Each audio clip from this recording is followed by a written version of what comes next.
Eclesiastes capítulo 8, versículos de 1 ao 8. Diz assim a palavra do nosso Deus: quem é como o sábio? E quem sabe a interpretação das coisas?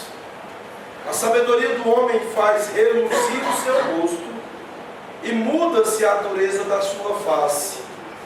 Eu te digo, observa o mandamento do rei, isso por causa do teu juramento feito a Deus. Não te apresses em deixar a presença dele, nem te obstines em coisa má, porque ele faz o que bem entende. Porque a palavra do rei tem autoridade suprema, e quem lhe dirá que fazes? Quem guarda o mandamento não experimenta nenhum mal, e o coração do sábio conhece o tempo e o modo. Porque para todo propósito há tempo e modo, porquanto é grande o mal que pesa sobre o homem.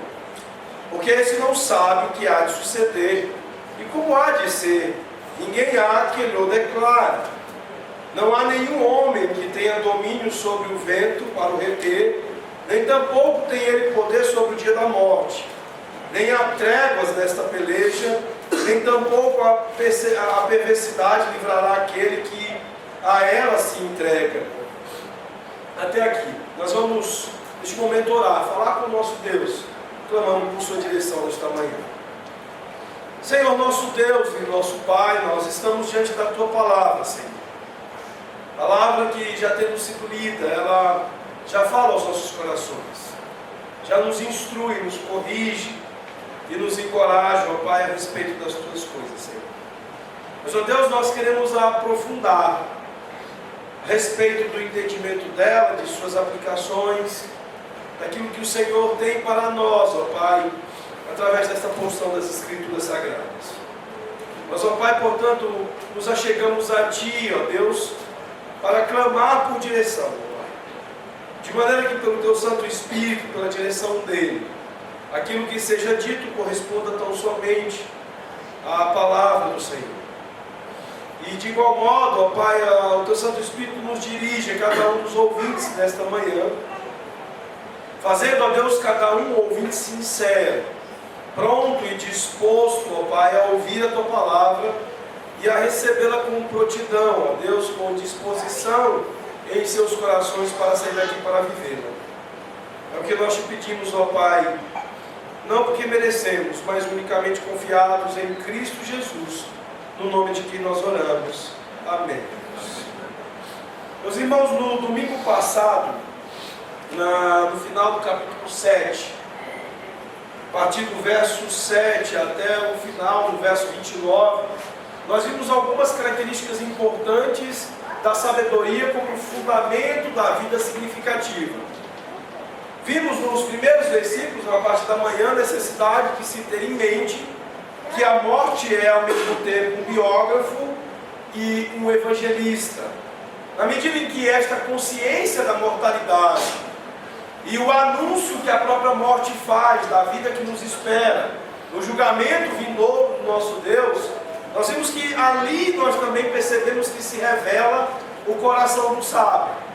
O mesmo sábio que depois vai se mostrar envolvido em algumas outras características da sabedoria a partir daquilo que o verso 7 até o verso 29 nos fala. E agora, de maneira muito específica, o sábio Salomão está associando a vida significativa com algo muito importante, que é a submissão, ou seja, a nossa sujeição à autoridade. A relação natural que vai existir entre sabedoria, entre vida significativa e submissão. Aqui Salomão traz algo importante para as nossas vidas, particularmente se nós considerarmos a terrível crise de autoridade que nós estamos vivendo. Nosso contexto social é um contexto de desintegração da autoridade, do seu valor e da sua importância. Se nós formos olhar para todas as esferas das nossas vidas, aquilo que tem sido feito tem sido um grande, um consistente trabalho de eliminar a autoridade em muitos aspectos das nossas vidas. Nós vemos de fato que o Estado continua insistindo em preservar a sua autoridade. Mas o mesmo Estado, aquele que tem se apresentado especialmente no nosso contexto, tem trabalhado para extinguir a autoridade em várias outras esferas. A começar daquela que é fundamental, que é onde nós temos o primeiro contato com a autoridade e onde nós temos o primeiro exercício de submissão, que é a família. Nós olhamos para as nossas famílias hoje e o que nós percebemos é um grande trabalho da parte do Estado para retirar a autoridade da paternidade e da maternidade biológicas. Se nós olharmos para aquilo que tem sido feito, as nossas crianças estão sendo transformadas em pertences do Estado e não em pessoas que são sujeitas a seus pais. O trabalho tem sido cada vez mais o de deteriorar, o de destruir a autoridade paterna e materna. Nós vimos com alguns discursos que surgiram no passado, especialmente a partir da ocasião que surgiu o Estatuto da Criança e do Adolescente, algumas práticas novas, especialmente aplicadas em relação à disciplina dos pais, que é fundamental o exercício de sua autoridade. Crianças que começaram a crescer aprendendo que se o papai e a mamãe aplicarem a varinha de que falam as escrituras, eles podem pegar o telefone e ligar para o conselho tutelar. Por quê? Porque o Estado manda nos seus pais, porque o Estado é a verdadeira autoridade e não o papai e mamãe. E foram muitos os casos que nós podemos ver em lares, e lares não apenas ímpios, mas inclusive entre alguns cristãos secularizados, esta ideia sendo recorrida ou recorrentemente se apresentando. Filhos ameaçando seus pais para lhes desobedecerem, para fugirem de suas autoridades, ameaçando-os dizendo que vou ligar para o juizado de menores, no conselho tutelar. O próprio dia a dia tem sido trabalhado de maneira que o quinto mandamento não é algo mais importante. Honrar pai e mãe, obedecer pai e mãe, submeter-se à autoridade de pai e mãe, tem se tornado cada vez mais algo em desuso, algo que vem se acabando com o passar do tempo.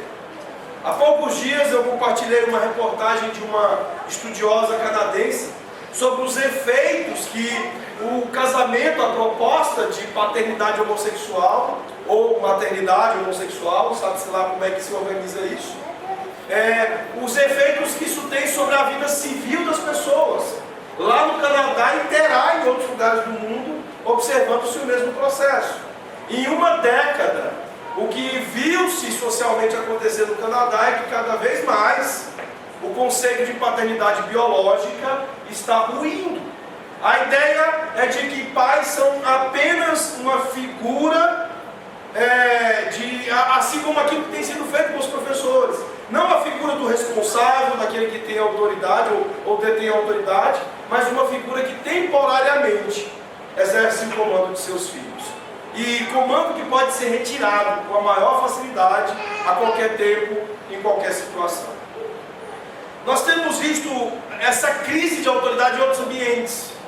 Se nós olharmos para a escola, eu me lembro bem quando eu fui aluno na Fundação Bradesco nos anos 80, e olhando hoje para o comportamento dos alunos das escolas, nós percebemos que a autoridade ruiu-se no ambiente escolar de lá para cá. Eu comentava ontem à noite com o presbítero Márcio e outras pessoas que nós tínhamos uma deferência, uma postura clara de submissão, não apenas aos professores, mas todos os demais funcionários da escola. Se um monitor do colégio entrasse na sala, os alunos se levantavam. Havia uma expressão frequente de honra e de submissão a todos aqueles que estavam ali comandando, cuidando e fazendo os trabalhos no colégio. Hoje as cenas comuns são imagens lamentáveis de professores praticamente destruídos, feridos, machucados ao extremo, crianças, gente de meninos de 8, 10 anos de idade, ferindo professores com arma de fogo, com canetas. Eu soube de uma história em Goiânia, em Aparecida de Goiânia, que o menino arrancou o orelhão da parede e tacou o orelhão sobre uma coordenadora do colégio, fazendo-a fraturar alguns ossos de seu corpo.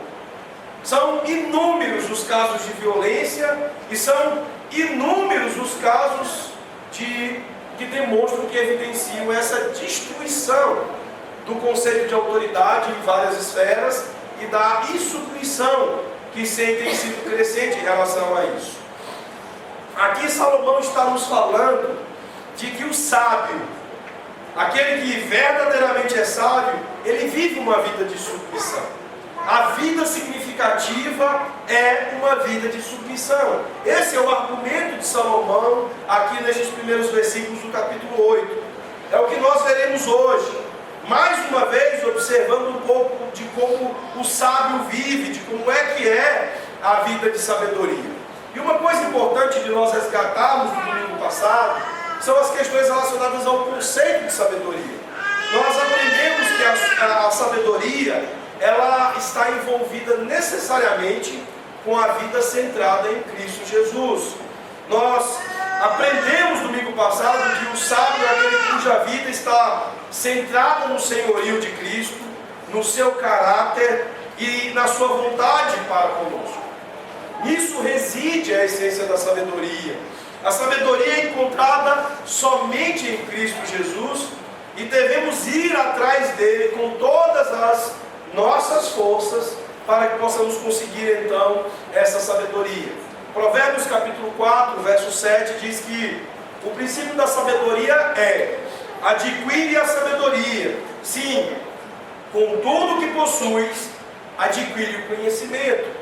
E a palavra de Deus vai usar de expressões como Cristo é a verdade, Cristo é o Logos, a palavra que estava antes e sobre qual se lançou e se criou e se fundou todas as coisas. Portanto, a sabedoria não é apenas essencialmente saber viver bem, mas saber viver corretamente envolve viver a vida em Cristo Jesus. Viver pela razão certa, viver para a pessoa certa. Isso é sabedoria. E quem então seriam os sábios? Certamente os crentes, mas não apenas aqueles que fazem profissões de fé, feitas de qualquer modo, mas aqueles que de maneira verdadeira vivem a vida unidos a Jesus Cristo. Por que é necessário fazer essa ressalva? Porque, meus irmãos, já na época do Senhor Jesus, muitos se achegavam a Ele com falsas profissões de fé. E Ele mesmo os advertiu, dizendo que muitos, no último dia, chegariam: Senhor, Senhor, e ouviriam: apartai-vos de mim, porque eu não vos conheço.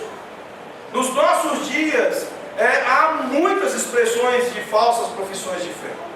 Nós temos evidências de mundanismo, de secularização, de pessoas que não vivem a vida segundo a palavra de Deus, mas segundo a filosofia desse mundo. Hoje mesmo nós estaremos estudando na escola dominical um tema crucial, mas que em muito tem sido uma expressão da vida de muitas mulheres cristãs, a questão do feminismo.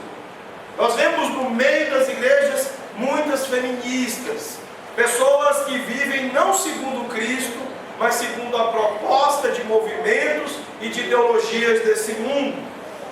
Portanto, quando a Bíblia fala sobre o sábio, ela está falando dos verdadeiros crentes, pura e simplesmente deles. O texto de Provérbios capítulo 9, verso 10, vai deixar isso claro, quando diz que o temor do Senhor é o princípio da sabedoria, e o conhecimento do santo é prudência. Portanto, o crente é aquele que vive a vida não temendo aos homens, não temendo ao que é politicamente correto e se orientando por ele, mas aquele que teme ao Senhor, e aquele que vive com base no conhecimento do santo. O texto de Provérbios 16, 25 vai nos adicionar algo ainda importante a respeito disso, quando diz que há caminho que parece direito ao homem, mas afinal são caminhos de morte. O sábio não é aquele que vive segundo as suas intuições, as suas sujeições da mente, mas aquele que vive de fato com base no conhecimento de Cristo. Esse é o sábio de que fala a palavra de Deus aqui. Ele tem Cristo como centro da sua vida, como seu Senhor, sabe que Cristo é a própria sabedoria, sabe que conhecê-lo e temê-lo e viver com Ele como centro da sua vida consiste verdadeiramente em ser sábio. É sobre isso que a palavra tem nos dito até aqui. Mas há uma coisa interessante no verso 1 a respeito deste sábio. Aqui Salomão começa a dizer que há um brilho da sabedoria. Veja o que o texto diz: quem é como sábio e quem sabe a interpretação das coisas, ou seja, os crentes, aqueles que têm o conhecimento de Cristo, que têm o conhecimento e o entendimento de Deus.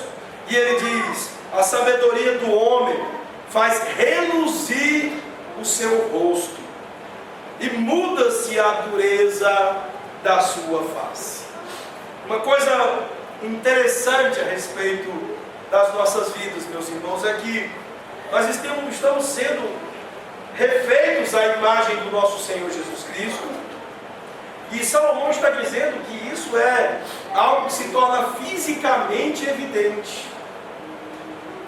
A sabedoria, a vida significativa, ela faz reluzir a face daqueles que estão sendo refeitos à imagem do Senhor Jesus Cristo.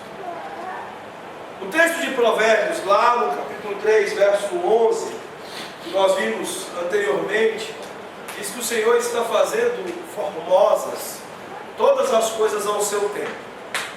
E há uma coisa relevante sobre isso, quando aplicado à santificação dos crentes, quando aplicado à mudança que está acontecendo na nossa vida. É que Salomão ele reconhece que essa sabedoria de Cristo, esse conhecimento de Cristo que nos muda e que nos faz parecido com Ele, se torna evidente fisicamente. Em que sentido nós poderíamos analisar e interpretar isso? A face do crente carrega a evidência das mudanças que Cristo está operando em sua vida.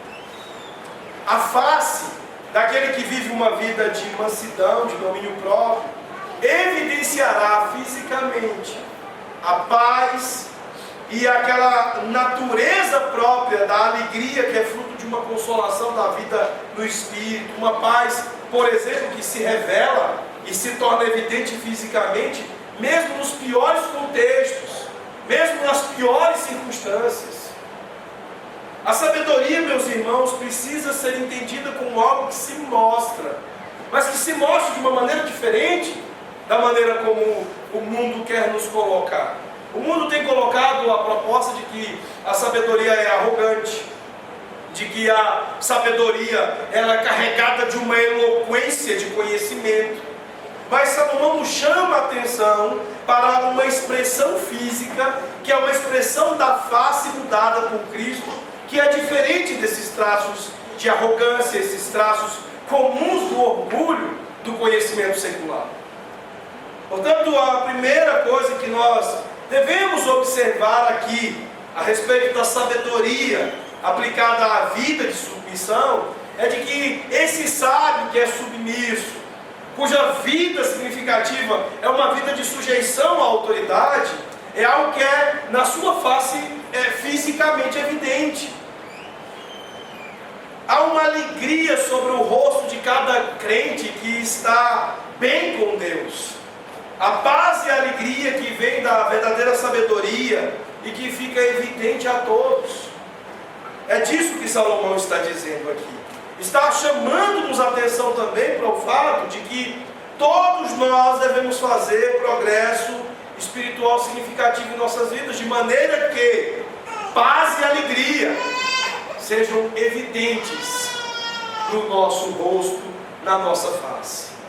Vocês se lembram lá do finalzinho de Romanos, quando nós falamos sobre a necessidade de o Evangelho na prática mostrar algumas coisas? Vocês se lembram que Paulo argumentava com os irmãos da igreja de Roma que o Evangelho faz presente na vida dos crentes alegria, justiça e paz. Ou seja, os verdadeiros crentes, aqueles que são sábios, eles carregam na expressão da sua face uma alegria que se faz em todo tempo, em qualquer circunstância. E uma alegria que é submissa, uma alegria que é contente, que é satisfeita, mesmo quando tem que se submeter. Vocês já perceberam que a submissão à autoridade, ela costuma deixar as pessoas amuadas? Se nós olharmos para as nossas crianças em alguns momentos, quando elas precisam se submeter, vocês já perceberam as carinhas que elas fazem? Você dá uma ordem para a criança e ela supostamente se submete. Na verdade, ela fica sem alternativa e faz, mesmo com o coração insubmisso. O que Salomão está chamando a atenção é que a sabedoria da vida significativa, da vida que é submissa, ela traz uma expressão física no rosto que é reluzente. Não tem nada a ver com as carinhas que algumas crianças fazem quando recebem uma ordem. Então, crianças, prestem atenção no que eu estou falando aqui. É uma grande bênção viver a vida de submissão aos seus pais. E quando o rosto de vocês evidencia algumas caretas que eu nem me atrevo a fazer aqui, né? Para não falar de outras coisas, de quando a criança chora, quando rola no chão, quando dá aqueles pitis horrorosos, né? Porque o papai e a mamãe deram uma ordem que vocês não querem obedecer. Salomão está dizendo que o verdadeiro crente, aquele que é sábio, aquele que tem Cristo no coração, ele carrega uma expressão física de alegria e de paz em seus rostos. Portanto, quando você, criança, chora, faz careta e dá algumas expressões físicas feias, quando deveriam estar obedecendo o papai e a mamãe, vocês estão dizendo para o mundo, para todos que olham para vocês: eu não sou crente, eu não sou sábio, eu não tenho compromisso com um rosto que reluz a expressão de alegria e de paz. Eu prefiro chorar, fazer birra, fazer careta e não obedecer o papai e a mamãe. Lembrem-se disso quando o papai e a mamãe forem dar uma ordem para vocês e vocês tentarem se envolver com a desobediência e com a insubmissão. Lembrem que o verdadeiro crente, ele vai obedecer o papai e a mamãe sorrindo, com o rosto reluzindo, numa expressão de alegria e de paz.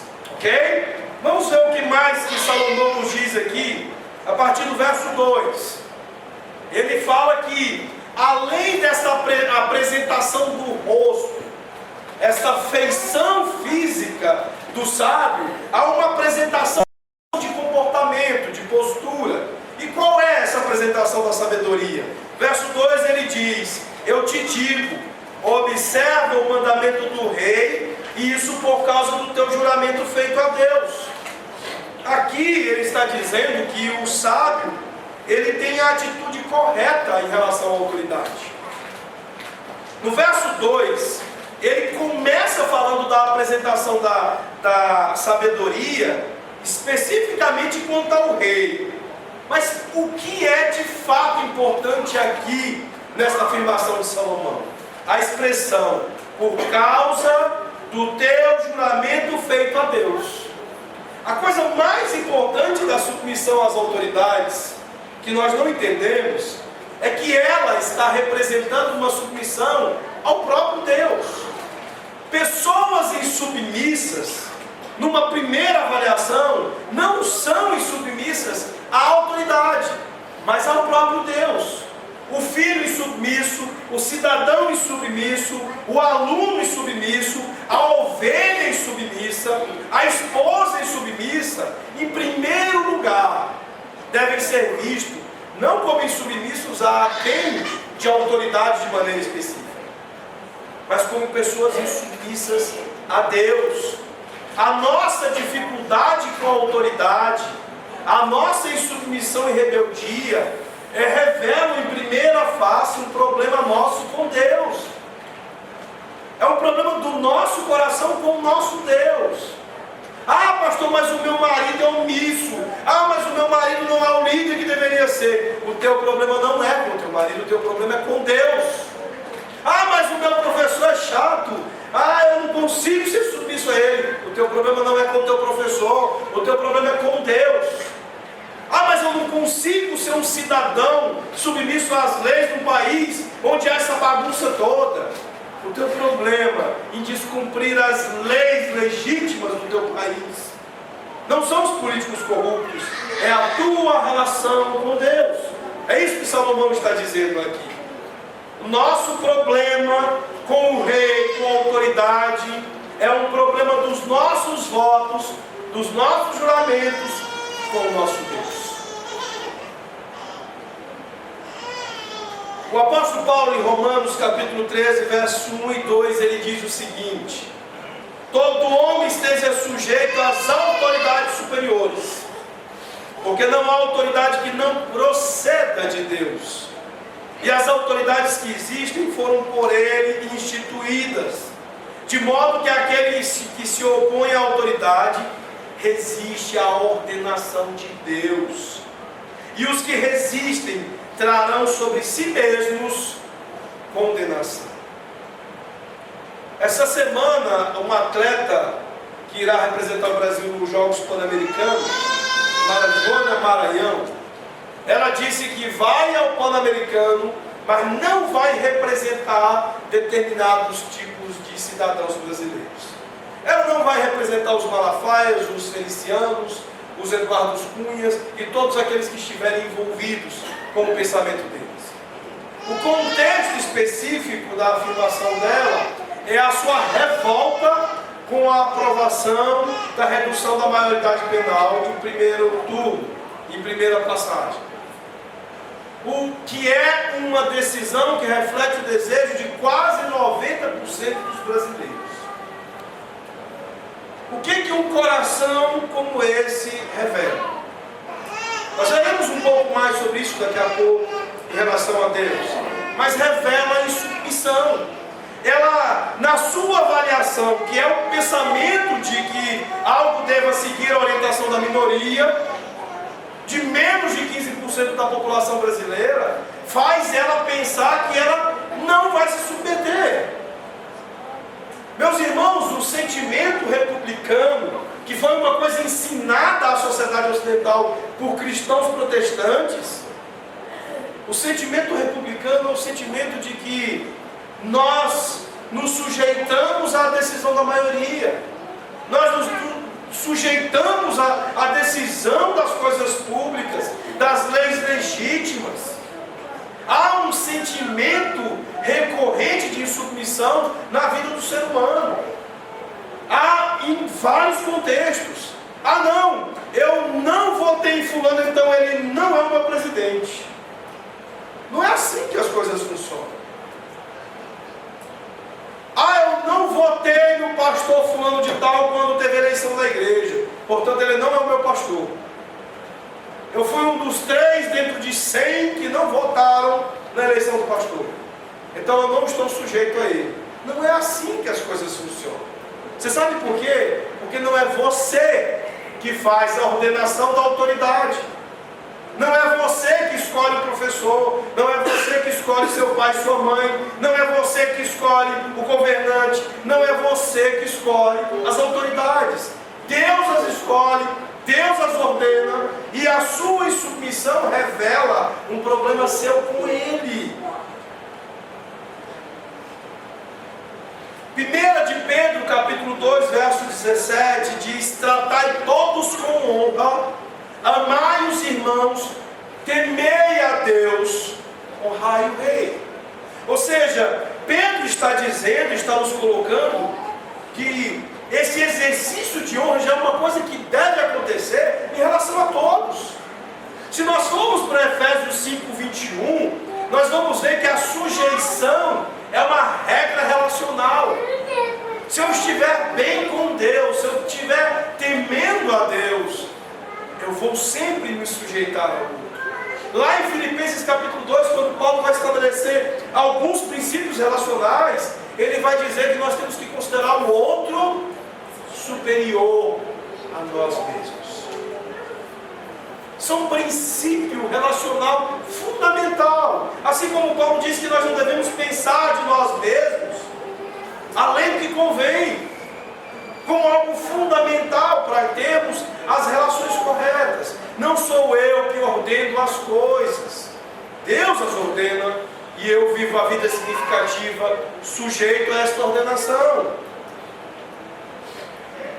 Quando Pedro escreveu 1 de Pedro capítulo 2, verso 17, é muito significativo lembrar que Nero estava destruindo os cristãos em tudo quanto é lugar.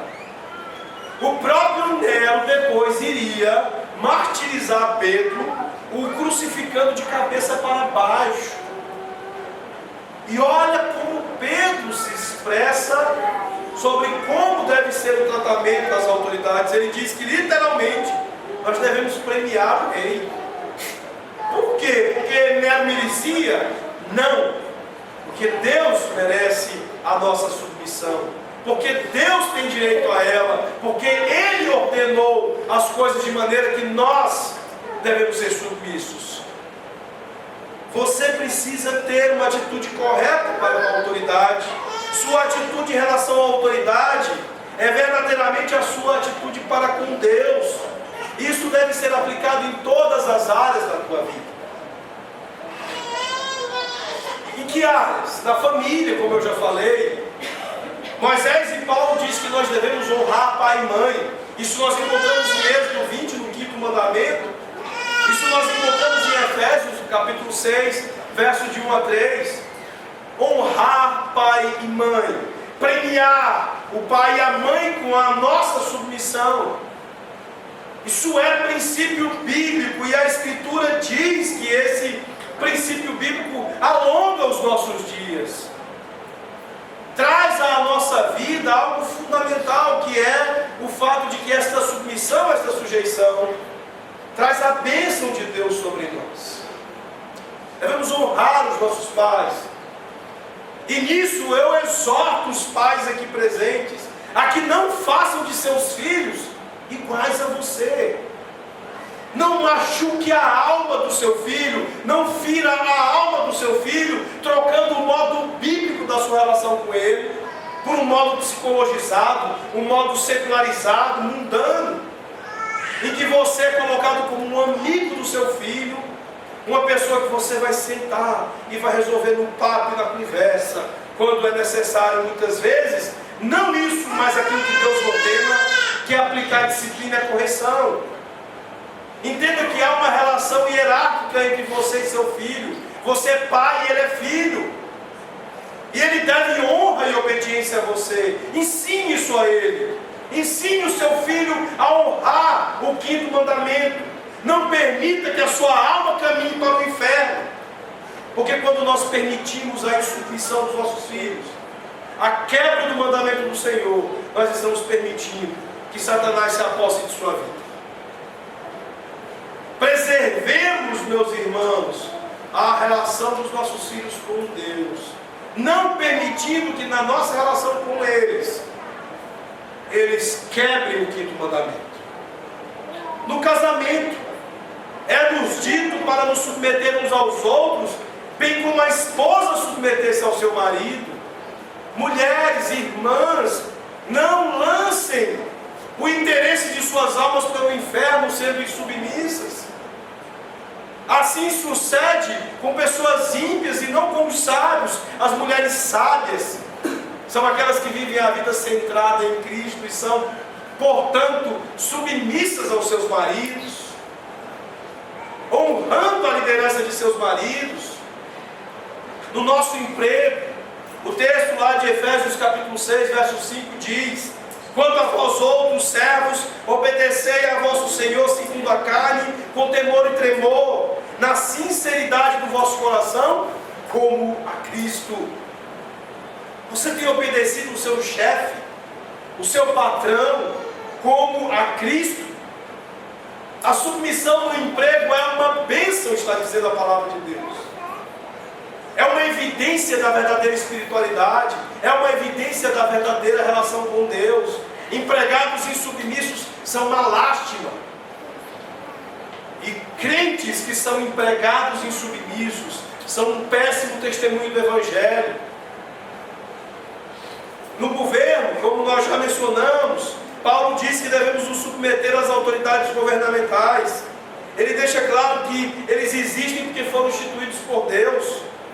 Portanto, meus irmãos, a nossa atitude em relação à autoridade revela a atitude do seu coração para com Deus.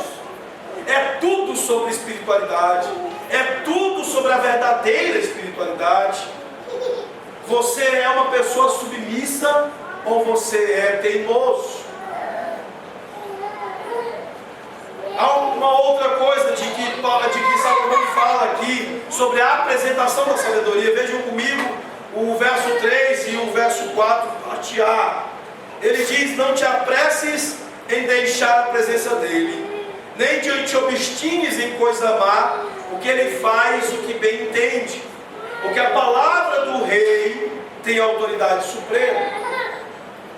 Como crentes maduros e sábios em Cristo, deveria ser a nossa intenção realizar os desejos daqueles que são autoridade sobre nós.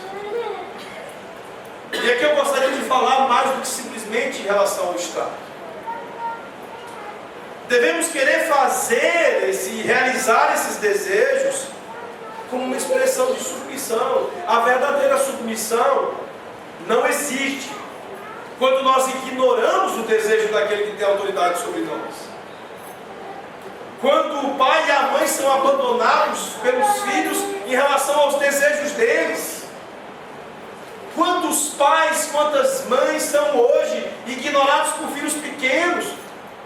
Há um mito social em torno da adolescência que parece nos propor ou sugerir uma aceitação de um modo de comportamento inaceitável na adolescência.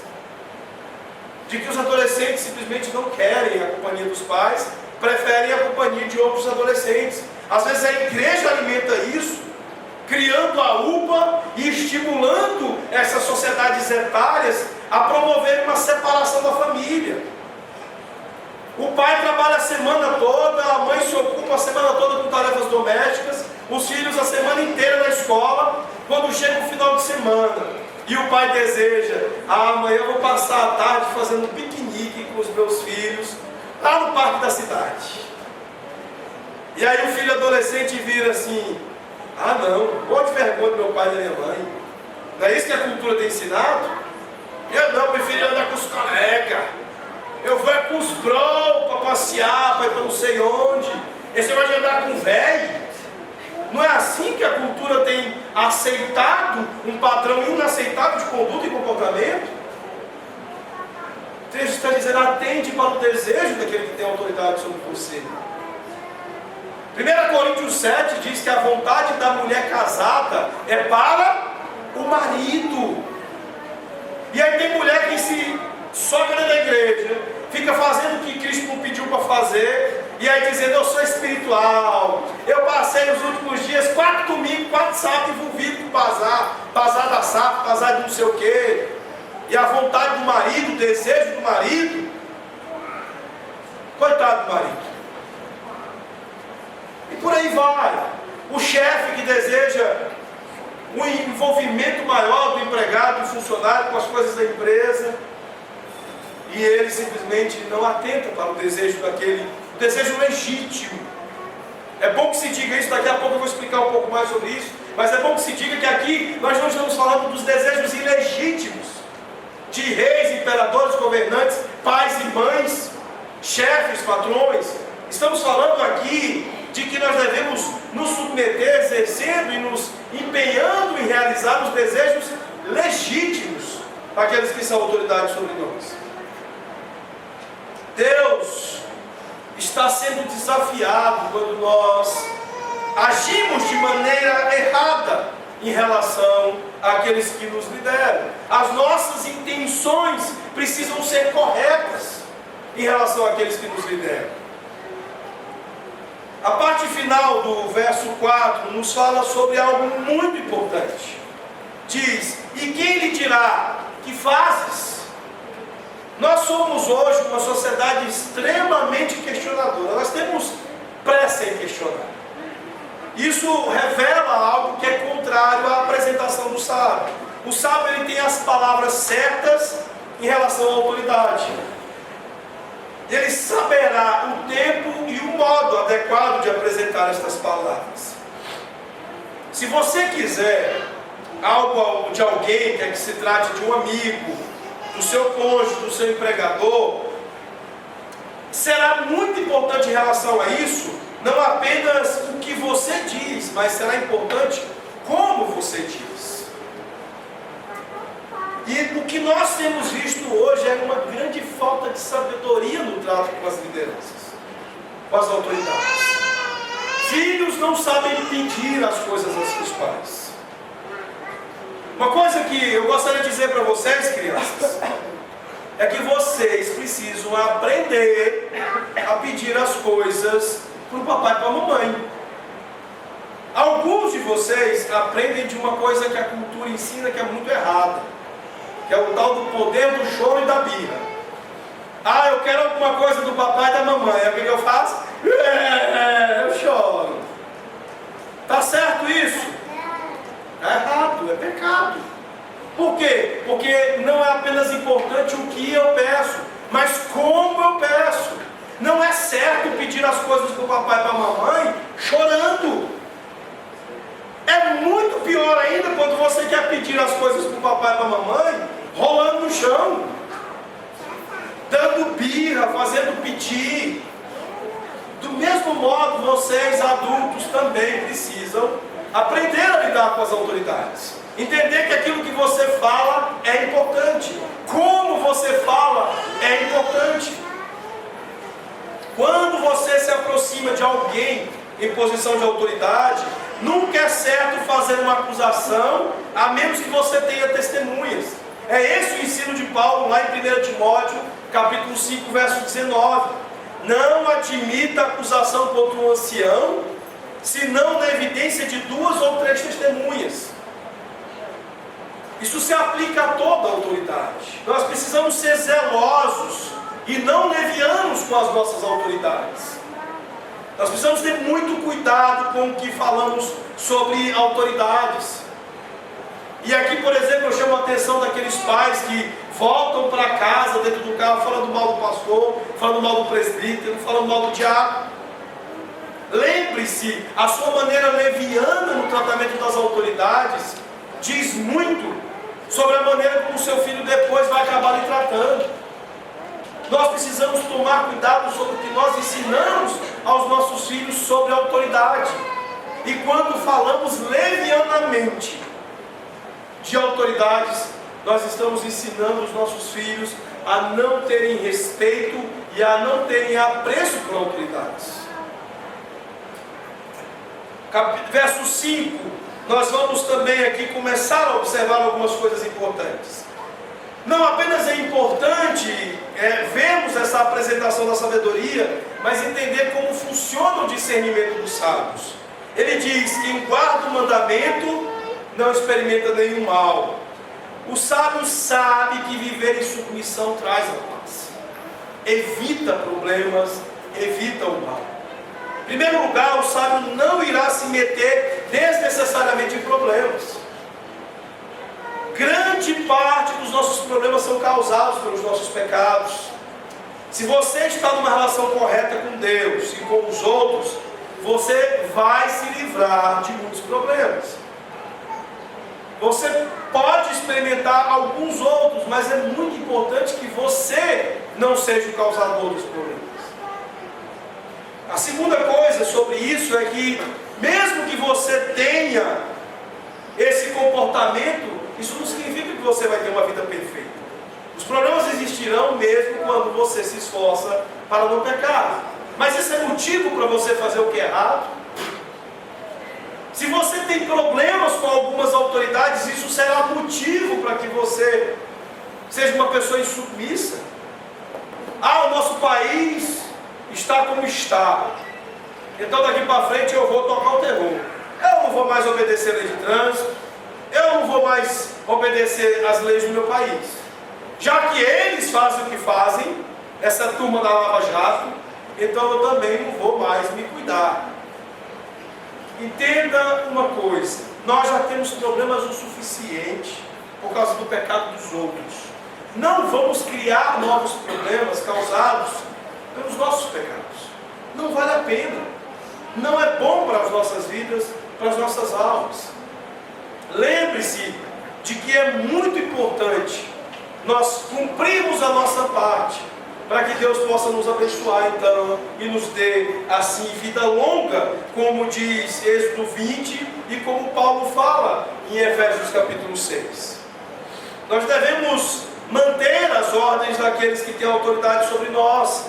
O texto está falando do rei, mas é claro, a nossa primeira e última autoridade é o próprio Deus. É por isso que assim você não está sujeito a ordens ilegítimas e a desejos ilegítimos. Porque no final das contas, se é tudo sobre a nossa relação com Deus, então peraí, a minha submissão é regulada, a minha submissão não é cega, a minha submissão não é irresponsável. Não é porque meu pai me dá ordens escuras que eu sou obrigado a obedecer nestes ensinos aqui. Eu venho de uma família que não era crentes, eu tinha tios mais velhos do que eu que tentavam me dar ordens absolutamente inaceitáveis. A Bíblia não está dizendo que a submissão de que nos é exigida aqui seja uma submissão que se permita acontecer em desobediência a Deus.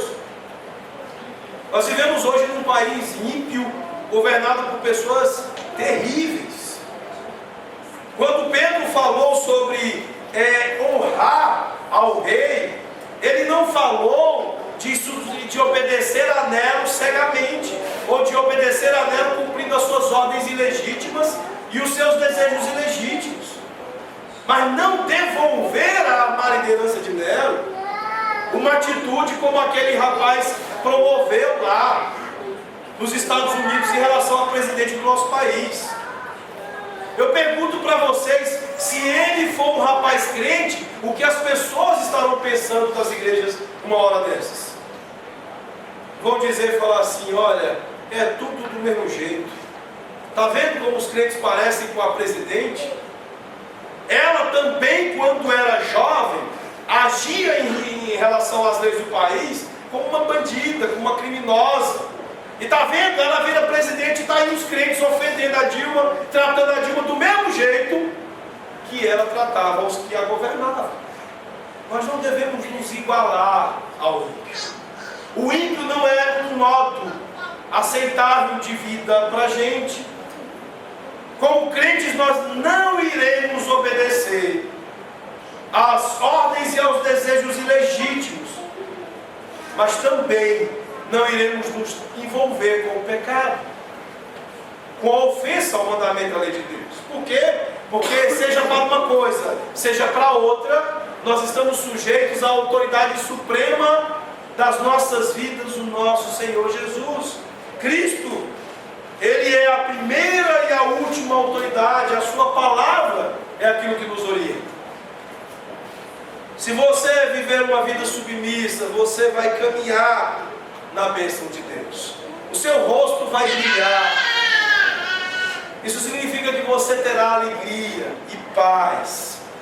Quando Paulo disse a Timóteo de que ele enfrentaria dificuldades, ele diz, suporta a dureza. Mesmo assim, foram homens abençoados por Deus. Eles enfrentaram problemas, perseguições, dificuldades, mas eles foram abençoados por Deus. Assim é o sábio, ele age com discernimento, ele tem a medida certa e a interpretação de todas as coisas. Eles sabem que vivem em submissão à autoridade, e viver essa submissão traz a paz. Vejam ainda a segunda parte do verso 5, ele diz, e o coração do sábio conhece o tempo e o modo. Nós saberemos como desobedecer civilmente aos abusos de um Estado ímpio. Nós não iremos de diante da Presidente da República xingá-la dos piores palavrões.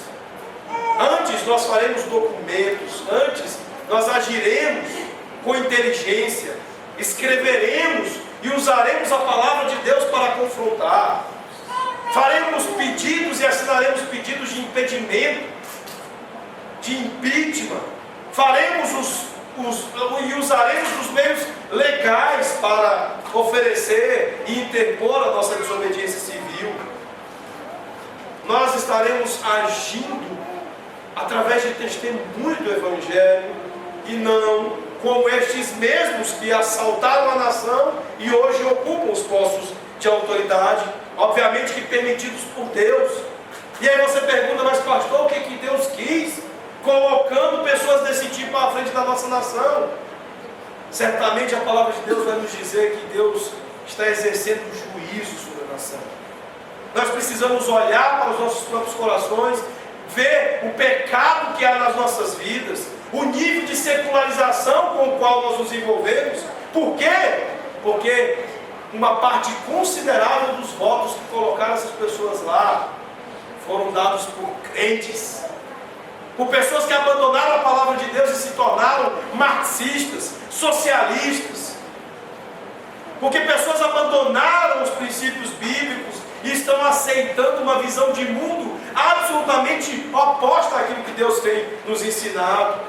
Então nós estamos recebendo disciplina, juízo do Senhor, por causa dos nossos pecados, da secularização, que tem feito com que a gente tão facilmente abandone as Escrituras como nossa única regra de fé e prática. Se você abrir mão da suficiência das Escrituras, se prepare, porque a disciplina do Senhor é certa, ela vai vir. E esse é o preço que uma nação que abraçou princípios de esquerda, princípios socialistas, e de crentes que votaram em gente desse tipo, estão pagando por causa disso. Então tenha humildade de aceitar a disciplina do Senhor, e apenas não fique xingando, esbravejando contra essa gente que está governando o país, mas admita o seu próprio pecado. Eu votei neles. Admita isso, confesse a Deus e diga: Senhor, me perdoa por ter pensado e votado contra a tua palavra. Eu fiquei absolutamente escandalizado, como muitos, com a quantidade enorme de crentes colorindo seus perfis. E não era crente lá das outras igrejas, não. Era presbiteriano, filho de presbítero, filho de pastor, pastor, presbítero, colorindo o Facebook em apoio àquilo que Deus reprova. Disciplina do Senhor. Os sábios, eles conhecem o tempo e o modo. Nós saberemos como agir, porque nós temos um manual de como agir. A palavra de Deus nos ensina como agir. Versículos 6 e 7 diz que, por exemplo, o sábio ele entende a providência de Deus. Ele diz: porque para todo propósito há tempo e modo, porquanto é grande o mal que pesa sobre o homem. Porque este não sabe o que há de suceder e como há de ser. Ninguém há que lhe declare. Meus irmãos, a palavra do Senhor diz que todas as coisas cooperam para o bem daqueles que amam a Deus. Você sabe o que vai acontecer se as coisas piorarem muito no país e nós, por exemplo, começarmos a sofrer perseguição ainda pior do que de fato a gente já começou a sofrer? Nós ficaremos mais parecidos com Jesus. Uma das coisas que a perseguição costuma fazer na história é purificar a igreja. A primeira coisa que acontece quando começa a acontecer perseguição contra a igreja é que os falsos crentes caem fora. Eles não seguram a onda, eles não seguram o rojão. Aquilo ali não é para eles. Aconteceu isso em meio ao nazismo na Alemanha. Os falsos crentes logo se uniram a Hitler. E gente como Bonhoeffer, crente de verdade, foi levado ao martírio. Porque mesmo próximo da guerra acabar, ele não abriu mão. Ele diz: eu continuo firme aqui com meu Jesus. Não tem conversa. É Bíblia. Eu não abro mão. Não vou aceitar as propostas desse povo imundo, ímpio, inimigo de Deus. Foi morto pouco tempo antes da guerra acabar. Você poderia ter pensado assim: mas custava ele segurar ali um tempinho ali, ó, dizendo aceitar as coisas que eles queriam, refazendo e se retratando. Não, porque crentes não agem assim. Crentes não negociam. Martinho Lutero, quando esteve diante do risco, inclusive de morte, quando esteve diante do concílio romano, ele diz: a menos que vocês me provem pela Escritura, pela Bíblia, eu não arredo o pé. A minha consciência está cativa à palavra de Deus. Portanto, se você é mundano, secularizado, qualquer coisa que passe diante dos teus olhos faz você abrir mão de princípios bíblicos, então entenda que a perseguição é um modo amoroso de Deus de exercer disciplina sobre você e testá-lo para ver se você é crente ou não. As pessoas sábias entendem que a vida é difícil e imprevisível, mas porque centralizam a vida em Cristo, elas sabem como navegar nestas águas ásperas e difíceis. Eles não são controlados por aquilo que as pessoas ou as circunstâncias trazem a eles. Eles apenas fazem o que é certo e eles apenas confiam em Deus. É assim que tem que ser conosco. O sábio, ele confia na providência de Deus. Ele não dá um jeitinho dele, ele não busca atalhos, ele é radical mesmo. Ah, gente, como eu fico feliz quando nos chamam de radicais. Como eu fico feliz. Porque Cristo era assim. Porque os apóstolos, os discípulos foram chamados como aqueles que transtornaram o mundo. Ser crente não é ser modinha, não é ser conformado ao mundo. Ser crente é ser radical. É isso que a Bíblia diz. Se você não se acostumou com essa ideia, se você não se agrada dessa ideia, repense a sua profissão de fé, repense o seu cristianismo. Você precisa ser radical, você não pode ser mundano, secularizado. Finalmente o verso 8 fala da prontidão dos sábios. A palavra de Deus diz que os sábios estão prontos para atender ao seu Senhor e Salvador. Verso 8 diz: não há nenhum homem que tenha domínio sobre o vento para o reter, nem tampouco tem ele poder sobre o dia da morte, nem há tréguas nesta peleja, nem tampouco a perversidade livrará aquele a que ela se entregue. Uma pessoa sábia vive na realidade da sua própria mortalidade, e isso faz toda a diferença. Você sabe por quê? Porque ele vive a vida como se fosse o último dia. Um general, ele chama um soldado para o serviço, e Deus nos chama do mesmo modo para o serviço. A nossa vida, o nosso trabalho não é para nós mesmos, mas para Cristo, para Deus. A nossa vida aqui não é uma questão de estarmos ocupados com os nossos próprios egos, sucesso ou coisa desse tipo. A radicalidade do discipulado de Cristo é de que a nossa vida aqui pertence a Ele. Portanto, pare de mentir quando você canta: a Cristo é tudo em tudo. Será? É essa a expressão da sua vida? As evidências são nesse sentido, de que de fato você vive para Jesus? Eu vou dar alguns exemplos para vocês, para ilustrar isso aqui, na vida de duas pessoas. Jonathan Edwards, ele escreveu umas resoluções que ficaram famosas. Duas delas saltam aos olhos em relação ao que nós estamos ouvindo aqui. É como se Jonathan Edwards tivesse Salomão em mente quando ele as escreveu. A resolução 7, ele diz o seguinte: resolvi jamais fazer alguma coisa que eu não faria se soubesse que estava vivendo a última hora da minha vida. Você vive assim? Vamos parar para pensar. Aqueles que não vieram ao culto hoje por motivo banal. Você já imaginou se Jesus voltasse daqui a 20 minutos? Como é que essa pessoa iria comparecer diante de Deus? Bastante envergonhado. Sim ou não? Se você soubesse que Jesus ia voltar daqui a meia hora, o que você não faria agora? Para não ser pego de calças curtas. Jonathan Edwards disse que decidiu viver assim. Ele disse que não faria nada do que ele faria se soubesse que era o último dia da sua vida. Isso faz uma diferença enorme. nas nossas vidas. Resolução 17. Resolvi viver de tal forma que se estivesse sempre vivendo o meu último suspiro. Eu me lembro da falta de pressa e da prioridade que pessoas nos últimos minutos de vida têm. Esse ano mesmo eu estive nas últimas horas de vida de um irmão, participando dela, e ele no respirador, nos seus últimos momentos, cheguei com a Bíblia dentro do seu quarto, ele sinalizou para a enfermeira que não era para ninguém subir e para ninguém interromper, mesmo que fosse um parente. Aquele momento seria para a palavra de Deus, para oração e para hinos. Você vive a vida com esse senso de prioridade, de saber o que é importante, de saber o que de fato revela submissão à autoridade de Deus.